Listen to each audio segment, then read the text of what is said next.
Now, of all 169 Connecticut towns, one in extreme southeast Connecticut saw the most snow during Blizzard Calvin. Luke Hydash covers New London County. He's your reporter in North Stonington, the snow total winner. It's hardly ever that New London County gets the jackpot of a winter storm, but not this time. Nearly 31 inches of snow here in North Stonington. What's it like out and about this morning? Beautiful. It's sunny. The roads are paved. We got our paths shoveled.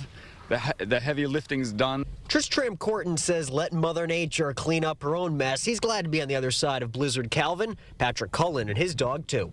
It was a whiteout across the street yesterday, and snow was blowing. You go out to shovel the stuff, and you come back in the house, and 5 minutes later, what did I do? It's all been filled back in.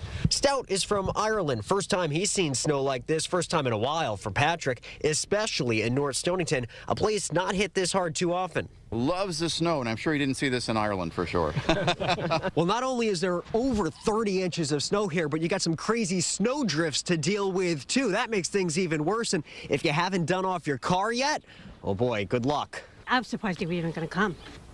There was trucks all over the place yesterday. It was really a mess. Snow's piled high in the town. Where else can you put it? As crews still have some work to do out on the side streets. School's out again Tuesday. Hopefully the sun's going to come out and melt some stuff today. Yeah.